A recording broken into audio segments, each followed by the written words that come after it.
want to use extra precaution when passing through the city of Willows. Action News reporter Derek Demo has more on a new city ordinance that will have out-of-towners who use some emergency services footing the bill. Anytime that we can find another means to make any kind of money or recoup some money, it's going to be a benefit to our taxpayers and our department. When accidents occur, the Small Willows Fire Department is ready and willing to respond. However, incidents caused by visiting citizens take a toll on the department and its resources, and in the long run, local taxpayers end up paying for it. Now, after a newly passed city ordinance, a fee will be charged to out-of-towners insurance companies when fire department services and equipment are needed. This is one mechanism which will finally allow us to recover some of those expenses directly related to the accidents. The city is working with Fire Recovery USA, which aids in billing insurance companies and collecting fees. Fees will range between $275 per hour for an investigation team to $400 per hour per engine and $500 per hour per truck. The company will take 20% of all fees for its services. The remainder will go directly to the city of Willows, which will then be allocated for fire services for both rural and city departments. It is expected to generate $5,000 to $10,000 annually. By no means is this going to be a money-making or a budget offsetting mechanism. This is just basically to recover the bare minimum cost of equipment and or personnel costs responding to these incidents. Fire Recovery USA helps dozens of California fire departments each year in collecting fees. The city of Willows hopes in joining this program, some pressure will be taken off its local taxpayers. In Willows, I'm Derek Demo for Action News. The new city ordinance will take effect at the end of this month. A suspect is behind bars tonight for the alleged murder of a Sutter County couple found dead in their burned-down home. Sutter County Sheriff's authorities say 21-year-old Joseph Simlick is accused of the double homicide. Simlick was arrested early Saturday at his home in Loomis. He was reportedly dating the younger of the Martins' two daughters, but the motive has not been confirmed. The fire started Friday morning at 12:45. Hundreds of North State Ashley Furniture customers are still waiting for answers and for their furniture. But as Action News reporter Brian Callahan explains, things are progressing in this investigation as new details emerge about the store's former owner. Investigators are still sorting through hundreds of pages of documents seized from Ashley Furniture's Chico and Redding locations last month. I will get my furniture one way or another. I'm not, but it would be nice if they would own up to the process. Carrie Wheeler is a fed-up customer, and she's not alone. Former franchise owner Robert Myers is accused of bilking hundreds of people out of their money. Shasta County District Attorney Jerry Benito says he's investigating more than 200 cases and believes there's a similar number in Butte County. According to court documents, a store employee acting as an informant told investigators the Redding store had been doing poorly since the beginning of the year. But the owners, Robert and Vera Myers, continued to fund their extravagant lifestyle by taking payments for orders they never paid for, even buying a new Mercedes for their daughter. That same informant says they believe the owners took the money with no intention of refunding the customers. The Myers Chico home is now up for sale for nearly $750,000, and they are no longer in control of the stores. Denver-based SPCI took over management of the Redding, Chico, and Yuba City stores in May. If there was a change in management, ownership, or whatever, I darn well would make sure that every customer is happy before, the next management started. Since taking over the stores, SPCI and Ashley officials have said they will fulfill all of the orders left by Myers, but some customers are still waiting. What frustrated me the most, as in coming out today, is walking into the store, seeing my furniture sitting on the floor and saying, why can't I just have my furniture that's on the floor? An SPCI spokesman declined an on-camera interview, but says they've been working since Friday to transfer records and hope to contact customers with a ship date within the next couple of weeks.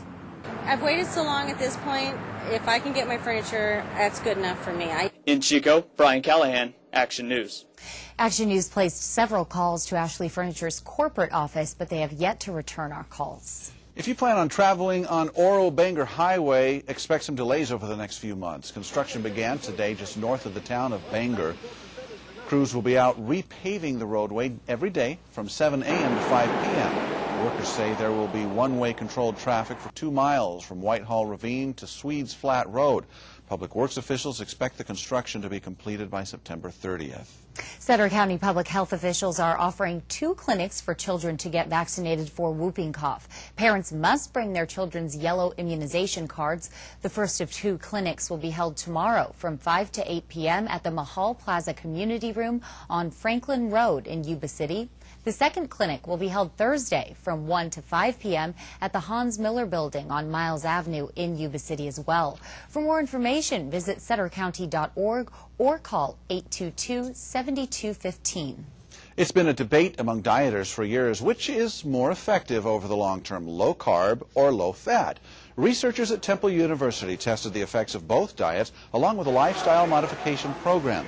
After 2 years, both groups lost about 7% of their body weight, showing either approach is successful when paired with lifestyle changes. But the low-carb diet was more effective in boosting HDL, or the good cholesterol, than the low-fat diet at all points during the study.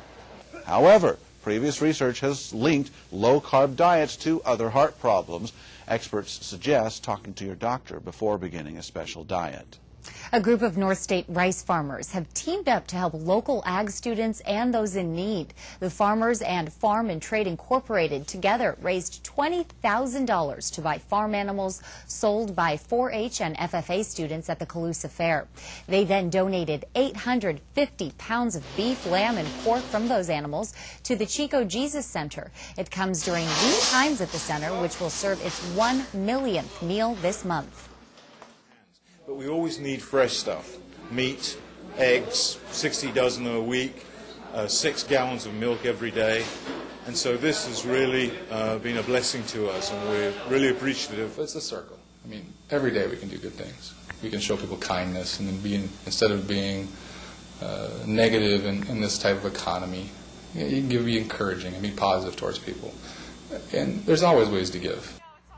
The farmers who participated in this tell us agriculture is one of the few bright spots in an ailing economy, and that growers give back when they get a good price for their crops. The Jesus Center has served more than 9,000 meals to the hungry last month. That's 1,000 more than usual. Diners have a new choice in Chico, and you'll really like this if you're a fan of Burgers and Brew. And coincidentally, that's the name of the new downtown restaurant in the old bank building at 2nd and Broadway. Its doors opened last night. And with a menu like bacon jalapeno cheeseburgers and 90 different beers, there appears to be something for everyone. Same goes for the atmosphere.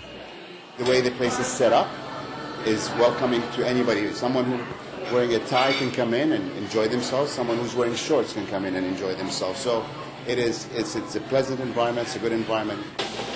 And if you don't want a burger, I don't understand why you wouldn't, but if you don't, they do offer sandwiches and sourdough bowls. Burgers and Brew is open 7 days a week, Sunday through Wednesday until midnight, Thursday, Friday, and Saturday until 3 a.m. If you haven't bought your tickets for Chico performances yet, there is still time. Individual ticket sales started at 11 this morning at the Chico State box office.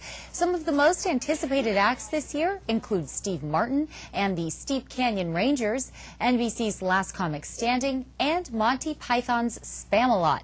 Tickets can be purchased by phone, fax, online, or at the Chico State box office. For more information about upcoming shows, you can call 898-6333.